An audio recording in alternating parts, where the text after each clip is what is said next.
आज धरती के अंदर युवाओं में से उंगलियों में गिनती गिन करके हम देख सकते हैं कि वे अपने कुंवारेपन में हैं और परमेश्वर की पवित्रता और डर में पाए जाते हैं। याद रखिएगा, हर जगह हर जगह। तो कहने का मतलब यह हो गया कि उसको मालूम है कि ये युवा पीढ़ी कल इस जागृति के सेना के सैनिक बन जाए तो उनको कैसे उलझाया जाए, क्योंकि अगले पड़ाव में अब तक रिले रेस में जिन लोगों ने झंडी लेकर के आए थे, अब आपको रन पूरा करने के बाद झंडी दूसरे को देना है। परंतु क्या आपकी झंडी कोई है जो दूसरा ले सकता है?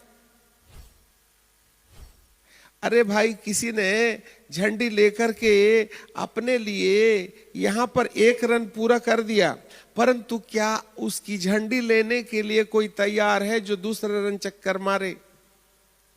तो दुष्ट को मालूम है कि अगले पड़ाव में इस झंडी को दूसरे के हाथ में सौंपने से पहले पीढ़ी को इस रीति से बर्बाद कर दिया जाए कि वह अपने पीछे आने वाले सेवकों की सेवकाई को लगातार आगे ना ले जा सकें। इस बात को मद्देनजर रखते हुए अगली झंडी धारक को वे मट्टी में मिला रहे हैं। मूसा का जमाना जाएगा तो यहोशू का जमाना आएगा, परंतु आज यहोशू कहां रह गए? सब तो बछड़े के सामने पूजा कर रहे हैं।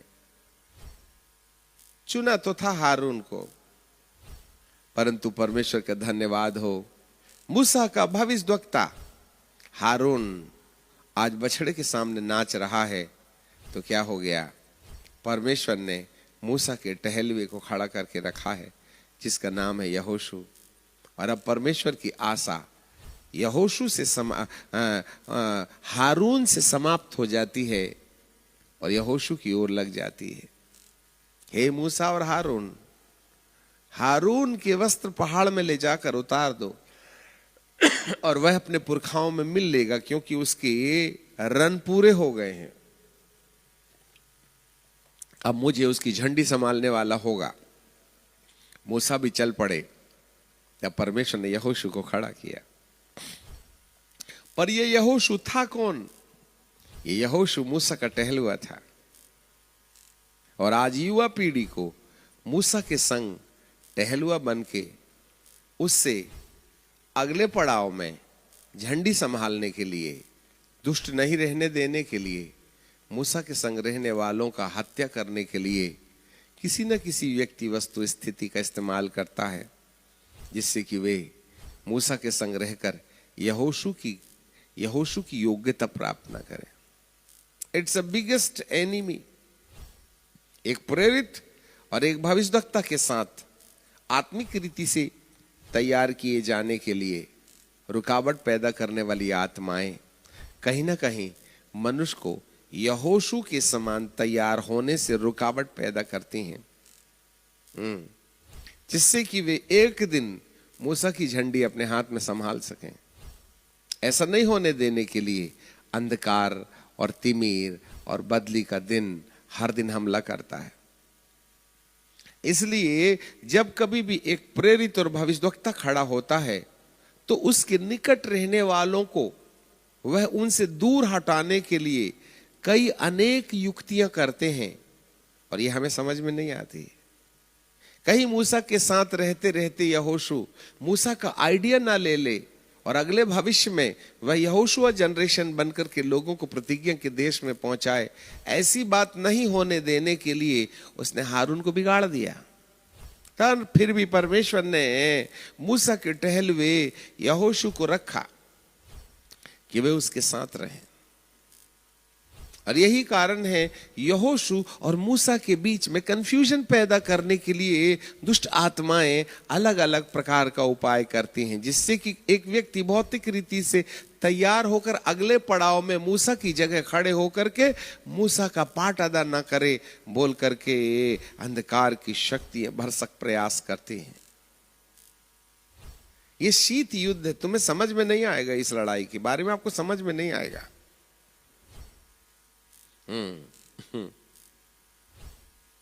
परंतु परमेश्वर तो परमेश्वर है ना। जो सावधान नहीं रहेंगे वे अपने हक खो देंगे, जो सावधान रहेंगे वे यहोशू का पाठ अदा करने में यदि सफल हो गए तो अगले पड़ाव में मूसा का जो कार है वह यहोशू संभालेगा। तो अब हम जिस पड़ाव में आ गए हैं, जिन बुजुर्गों ने जो कुछ भी किया है उसकी झंडी लेके अब अगला चक्कर कौन मारेगा? Pin point. इसके लिए परमेश्वर अब एक ऐसी सेना को खड़ा कर रहा है जिसके आगे आगे आग चलेगी। परमेश्वर तो परमेश्वर है ना, पर आप लापरवाही के कारण उसके चुनाव से कहीं बाहर न चले जाएं तो नुकसान आपका होगा। यदि बिलाम अंधा होकर के स्वर्गदूतों का दर्शन नहीं करता है ना, तो गधी को स्वर्गदूत दिखाई देते हैं। क्योंकि बिलाम तो चंदे के धंधे में अंधा हो गया,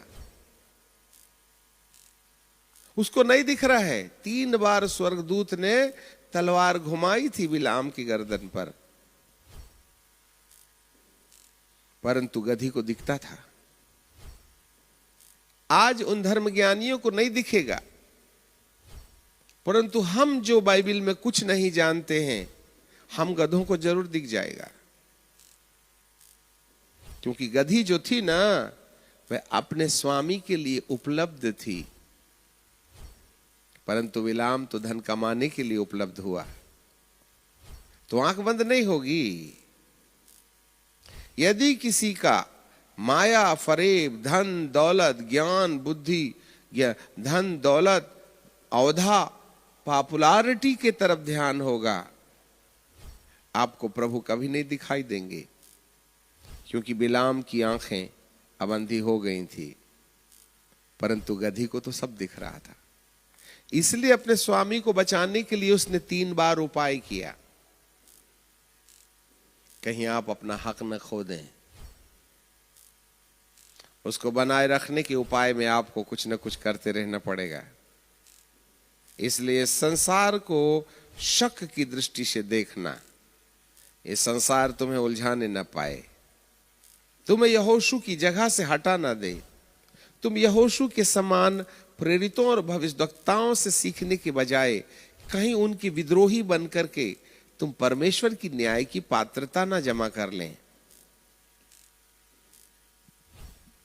गधी ने देखना शुरू कर दिया है। ये जो पहाड़ों के समान, जैसे सुबह का प्रकाश पहाड़ों में फैलता है, वैसे ही एक सामर्थी जाति आएगी, इसकी कहानी बाइबल में नजर आती है। जी हां, और इस जाति के, ये जाति ऐसी भयंकर होगी कि आज तक किसी पीढ़ी में न थी और न कभी किसी पीढ़ी में होगी। ऐसे वाले सैनिकों को प्रभु इन दिनों में खड़ा करेगा।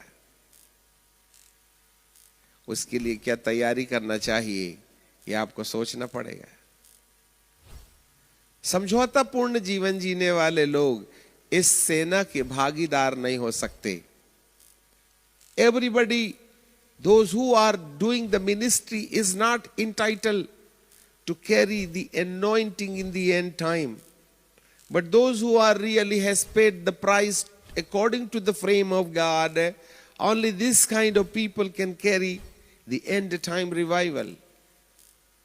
हर कोई अंत की जागृति का भागीदार नहीं होगा।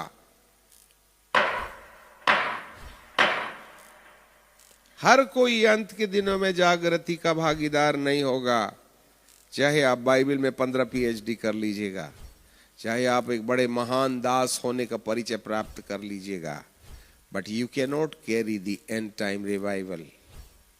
Listen me and write it down please. क्योंकि अब परमेश्वर ऐसे लोगों को ही काम में लाएगा जिन लोगों का चुनाव परमेश्वर करेगा। आप सेवा का चुनाव करें तो जागृति नहीं ला सकते, और परमेश्वर ने आपको चुनना चाहिए। जो परमेश्वर की चुनाव के अंतर्गत आ जाएंगे और जो परमेश्वर के चुनाव को अपने जीवन के द्वारा पूरा करेंगे, केवल इसी प्रकार के लोग आपकी जिंदगी में अंत के दिनों की जागृति का कारण बनेंगे। इसलिए यदि आप अंत के दिनों में प्रभु यीशु के दोबारा आगमन के पहले उस आग को लेके चलना चाहते हैं, जिसके आगे आगे आग चलेगी, आगे तो एदेन की बारी होगी और उसको सब कुछ जलाते हुए पीछे खाक बना जाएगी, इस आत्मिक सेना का सदस्य होने के लिए परमेश्वर के चुनाव के साथ साथ परमेश्वर की शर्त को पूर्ण करना हमारी अति आवश्यक सामग्री है। इसलिए जितने सेवक लोग सेवा में हैं, आप इस अंदाज में मत रहिएगा कि मैं अंतिम दिनों की जागृति में खड़ा रहूंगा। कोई गारंटी नहीं है। इसके लिए आपको परमेश्वर के फ्रेम में फिट होना है, उसकी भाषा समझनी पड़ेगी, उसकी शैली समझनी पड़ेगी। मूसा की जगह कालेब नहीं ले सकता। यहोशू और कालेब ही थे दो, परंतु कालेब को